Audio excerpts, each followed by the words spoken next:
ವಿದ್ಯಾಕ್ಷೇತ್ರದಲ್ಲಿ ಇದೆಯಾ ಅಧ್ಯಕ್ಷರೇ? ಇನ್ ಬಾಕಿ ಬಗ್ಗೆ ಆಮೇಲೆ ಅಧ್ಯಕ್ಷರೇ ಒಂದೇ ನಿಮಿಷ ಅಧ್ಯಕ್ಷರೇ, ಆ KPS ಶಾಲೆದೊಳಗ ಟೀಚರ್ಸ್ ಯಾರು ಅಧ್ಯಕ್ಷರೇ?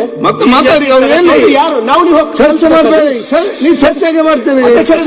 ಚರ್ಚೆ ಮಾಡಬಾರ್ದಪ್ಪ. ಅಲ್ಲ ಅಧ್ಯಕ್ಷರೇ, ಅಲ್ಲಿ ಕಲ್ಸವ್ರು ಯಾರು ಅಧ್ಯಕ್ಷರೇ? ನೀನ್ ಶಿಕ್ಷಕರು ಮತ್ತೆ ಚರ್ಚೆ ಮಾಡಿ ಮಾತಾಡುವಾಗ ಅಲ್ಲ ಇದನ್ನು ತೊಂದರೆ ಹೇಳಬೇಕಲ್ಲ. ನೀವು ಮಾತಾಡಿ. KPS ಶಾಲೆಗಳು ಕೂಡಲೇ ಸರ್ ನೀವು ಮಾತಾಡಿ. ಸಚಿವರಿಗೆ ಧನ್ಯವಾದ ಹೇಳಿ. ನೋಡಿ, ಅನಗತ್ಯವಾಗಿ ಮಾತಾಡಬೇಡಿ. ಟೆಲಿಂಗ್ ಯು, ನಾನು ಹೇಳ್ದು ಕೇಳಿ. ನೀವು ಫಸ್ಟ್ ಟೈಮ್ MLA, ನಾನು ಹೇಳ್ದು ಕೇಳಿಯಪ್ಪ. ನಾ ಸೆಕೆಂಡ್ ಟೈಮ್ MLA ಅಧ್ಯಕ್ಷ. ಸೆಕೆಂಡ್ ಟೈಮ್ ಹೇಳ್ಬೇಕಂತಲ್ಲ ನಿಮ್ಗೆ.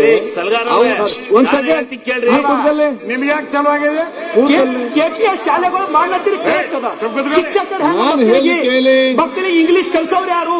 ಆಯ್ತು, ಒಂದ್ ಸೆಕೆಂಡ್. ಮಕ್ಕಳು ಇಂಗ್ಲಿಷ್ ಕಲ್ಸೋರು ಯಾರು ಹೇಳ್ಬೇಕಲ್ಲ ಸರ್ಕಾರ ನಮ್ಗ. ನಾನು ಹೇಳ್ತೇನೆ, ಒಂದ್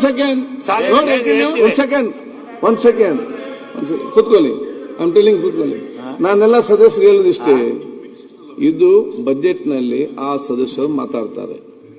ಆ ಸದಸ್ಯರು ಮಾತಾಡುವಾಗ ಇಲ್ಲಿ ಕೂತ್ಕೊಂಡು ಚರ್ಚೆ ಮಾಡಿದ ವಿಚಾರ ಇಲ್ಲ. ನಾನು ನಿಮ್ಗೆ ಈ ವಿಚಾರದಲ್ಲಿ ಏನು ಹೇಳ್ಬೇಕು, ನಾನು ನಿಮ್ಗೆ ಮಾತಾಡ್ಲಿಕ್ಕೆ ಅವಕಾಶ ಕೊಟ್ಟಾಗ ಇದನ್ನೆಲ್ಲ ನೀವು ಹೇಳಿ. ನೀವು ಇದನ್ನೆಲ್ಲ ಈಗ ನಾಳೆ ಮಾತ್ರ ಏನ್ ಮಾತಾಡ್ತೀರಿ ನೀವು? ಅಧ್ಯಕ್ಷರೇ, ನಾನು ಟೀಚರ್ ಕೆಲಸ ಮಾಡಿದ್ದೀನಿ.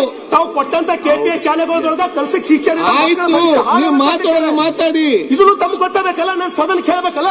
ಕೈ ಮಾಡುವುದು ಮಾತಾಡಿ. ಅರೆ ಮಕ್ಕಳ ಭವಿಷ್ಯ ನೀವು ಮಾತಾಡಿ.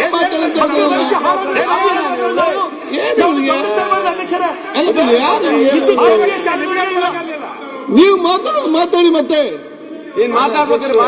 ನೀವೆಲ್ಲ ಈಗ ನೀವೇನು ಮಾತಾಡ್ತೀರಿ? ಅಲ್ಲ ಈಗ ಮಾತಾಡಿದ್ರೆ ಏನ್ ದೊಡ್ಡ ಸನ್ಮಾನ್ಯ ಅಧ್ಯಕ್ಷರೇ, ನಾನು ಒಂದೇ ನಿಮಿಷ. ನಮ್ಮ ಸ್ನೇಹಿತರು ಸಲ್ಗಾರ್ ಅವರು ಹೇಳಿದ್ದು, ಅವ್ರೇನು ಅಲ್ಲಲ್ಲ ಒಂದ್ ನಿಮಿಷ, ಅವ್ರು ಹೇಳಿದ್ದೇನು, ಈಗ ಇಂಗ್ಲಿಷ್ ಕಲ್ಚರ್ ಬೇಕಲ್ಲ, ನಿಜ. ನಮ್ಮ ಪ್ರೈಮರಿ ಸ್ಕೂಲ್ TCH ಮಾಡಿರ್ತಕ್ಕಂಥವ್ರಿಗೆ ಇಂಗ್ಲಿಷಿನ ಜ್ಞಾನ ಇಲ್ಲ. ಅದಕ್ಕೋಸ್ಕರಲೇ ಎಲ್ಲ ನಗರಕ್ಕೆ, ನಗರ ಪ್ರದೇಶಕ್ಕೆ ಕಾನ್ವೆಂಟ್ಗಳಿಗೆ ಕಳಿಸ್ತಾ ಇದ್ದಾರೆ.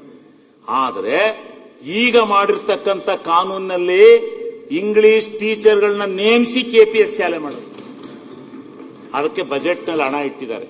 ಅದನ್ನು ತಿಳ್ಕೋಬೇಕು ತಾವು ಅಷ್ಟೇ.